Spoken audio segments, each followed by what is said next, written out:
Bonjour et bienvenue dans le podcast de l'amoureuse. Alors aujourd'hui, j'aimerais vous parler des émotions. Alors nos émotions, on vit avec depuis le plus jeune âge et on a souvent l'impression que c'est pas un sujet, qu'on sait faire, qu'on sait gérer. Sauf qu'en fait, même si c'est quelque chose qu'on apprend quand on est tout petit, on se rend compte qu'à l'âge adulte, il y a quand même énormément de personnes qui ne savent pas ni reconnaître ni gérer leurs émotions.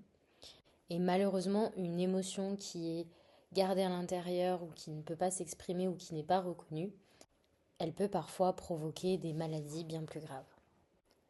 Tout d'abord, ce que j'ai envie de partager avec vous, c'est que quand on est tout petit, bien souvent, on met des mots sur les émotions des enfants à leur place. On va dire à un enfant qui pleure, ah bah tu es triste. On va dire à un enfant qui tape du pied, ah bah tu es en colère. C'est déjà une grande chose et c'est déjà très très positif d'être capable de nommer les émotions, mais c'est important aussi, à mon sens, d'apprendre aux enfants et aux adultes, d'une part, oui, à nommer les émotions, mais aussi à les reconnaître, puisque chaque émotion se manifeste à l'intérieur de nous d'une certaine façon.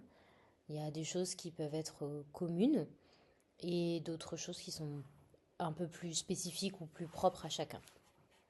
Et souvent, la partie que nous, on identifie en tant qu'adulte, c'est vraiment le bout du bout, le moment où l'émotion s'exprime très fortement. Je reprenais mon exemple de l'enfant qui pleure. Au moment où les larmes arrivent, quelque part, l'émotion, elle est déjà arrivée au bout du bout. Ce que je veux dire par là, c'est que peut-être déjà avant, il y a eu un inconfort dans le corps à un certain endroit. Peut-être qu'on a ressenti une fermeture du cœur, ou une sensation de froid qui se diffuse à l'intérieur. Et les larmes viennent seulement après ça.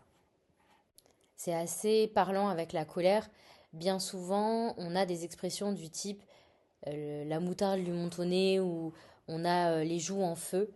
En fait, c'est vrai que la colère est souvent comparée à un feu parce que c'est ça, ça part de l'intérieur et c'est comme un feu qui se consume et qui brûle de plus en plus en plus jusqu'au moment où on arrive à l'énervement. Et l'énervement, bien souvent, c'est une personne qui crie, une personne qui a des mots qui le dépassent, ou qui va même parfois partir dans des insultes ou ce genre de choses. Et donc là encore, bien souvent, on identifie qu'on est en colère au moment où on va s'énerver, où on va crier, où on va insulter.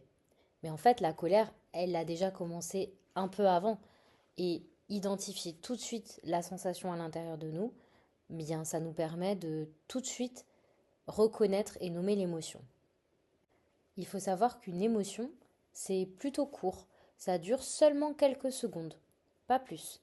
C'est simplement une manifestation de quelque chose dans notre corps qui vient nous apprendre quelque chose sur nous. J'y reviendrai un peu après. Donc comme je le disais, une émotion, c'est très court. Ça ne dure vraiment pas longtemps.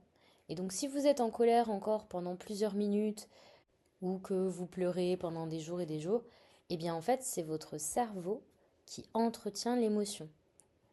C'est tout simplement votre mental qui ressasse comme le hamster qui tourne dans sa roue. Eh bien le mental vous ressort les raisons de votre colère ou de votre tristesse et il entretient finalement cette émotion. Une émotion, elle est là pour nous montrer quelque chose en nous. Elle nous apprend quelque chose sur un besoin qui n'a pas été respecté ou sur une blessure qu'on porte en nous et qui se ravive de par un événement qu'on vient de vivre. Et si on part de cette définition-là, toutes les émotions sont importantes. L'être humain a eu tendance à hiérarchiser les émotions et à les classer en émotions positives, émotions négatives. Alors qu'en fait, on devrait peut-être plutôt dire émotions agréables à vivre ou désagréables à vivre. Et encore, j'en suis pas sûre. Comme je le disais avant, toutes les émotions, elles ont une nécessité pour moi. Et j'aurais tendance à dire que c'est pas une bonne chose de classer les émotions en positives et négatives ou en bien et mal, parce que forcément, on va avoir tendance à ne vouloir vivre que les émotions positives. Or, toutes les émotions sont importantes. Pendant très longtemps, je refusais de me mettre en colère et je ne voyais pas à quoi pouvait bien servir la colère. Je trouvais que c'était une émotion complètement inutile et je me disais que moi, j'en avais pas besoin de cette émotion-là, qu'elle ne me servait à rien. Sauf qu'en fait, la colère, c'est une émotion qui est très forte, qui part du ventre bien souvent, qui part du plexus solaire. Et c'est une énergie très forte qui a pour incidence de nous mettre en action.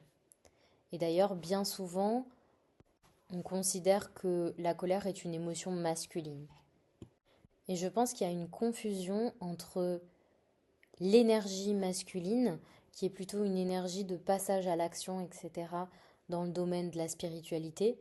L'énergie masculine ou yang, c'est l'énergie qui nous permet d'entreprendre quelque chose, de pas juste rester dans nos pensées, dans l'analyse, contrairement à l'énergie yin. Et donc, je dirais que la confusion vient de là. Alors que la colère, elle nous amène à passer à l'action, à modifier quelque chose dans notre vie. Et une fois que j'ai compris ça, j'ai compris à quoi servait la colère et j'ai arrêté de lutter contre. Comme je le disais avant, le risque en classant les émotions en positives et négatives, c'est de ne vouloir vivre que des émotions positives et de refuser les émotions négatives, comme par exemple le fait de pleurer. Pour certaines personnes, encore aujourd'hui, on ne doit pas pleurer. C'est considéré comme un signe de faiblesse, comme le signe de quelqu'un qui ne maîtrise pas ses émotions. Alors qu'en fait, c'est tout l'inverse. Le fait d'arriver au stade de pleurer et d'être capable de dire ok, je reconnais la tristesse et j'accepte la tristesse, ça lui permet de ne pas s'installer et de filer, tout simplement, de partir, une fois qu'elle a rempli son rôle qui est de nous montrer un inconfort en nous ou quelque chose qui n'a pas été respecté. Et donc encore aujourd'hui, on dit même à des enfants ou à des jeunes enfants, ah non, tu vas pas pleurer pour ça quand ils perdent un jeu. Alors que finalement, le fait de pleurer, ça montre simplement que l'enfant est triste de ne pas avoir gagné. Ça peut démontrer un esprit de compétition. Et en tout cas, ça fait partie de l'apprentissage de la vie, de se dire, ok, effectivement, quand je ne réussis pas quelque chose, j'ai le droit d'être triste. Et finalement, de dire à un enfant non, tu pleures pas, c'est le couper de son émotion ou l'empêcher de reconnaître l'émotion qui va arriver en lui, la bloquer d'une certaine façon. Et je me dis que c'est pas une réaction très saine de procéder comme ça. Et qu'il serait préférable d'apprendre à nos enfants ou aux adultes à reconnaître l'émotion qui arrive, la nommer pour pouvoir l'accepter et ensuite être capable de savoir ce qui me fait du bien et qu'est-ce que je peux faire pour me sentir mieux. Et pourquoi je pense que c'est important de parler des émotions dans les parcours flammes jumelles? Parce que, à mon sens, il faut vraiment que chacun apprenne à bien se connaître, bien comprendre comment fonctionne ta propre machine. Et une fois que tu sais reconnaître tes émotions avant même qu'elles ne se manifestent, dès les prémices, tu peux tout de suite agir pour comprendre ce qui t'a bloqué, etc., sans tomber dans la réaction. Parce que bien souvent, on réagit à une émotion. On va se mettre dans des états exagérés simplement parce qu'on n'a pas réussi à identifier à temps et donc, le mental réagit. Et dans les parcours flammes jumelles, on sait que le mental est bien souvent lié à l'ego et qu'il est essentiel d'apprendre à maîtriser son ego. Parce que l'ego, ok, il veut te protéger, mais finalement, bien souvent, il fait tout le contraire. Donc, il est essentiel pour moi d'apprendre à bien se connaître, d'apprendre à identifier les inconforts en nous avant même que surviennent les émotions et surtout empêcher notre ego de réagir. Reconnaître, accepter tout de suite l'émotion, c'est lui laisser une place, c'est dire à l'âme, ok, j'ai entendu ce que tu veux me dire, on va trouver une solution ensemble.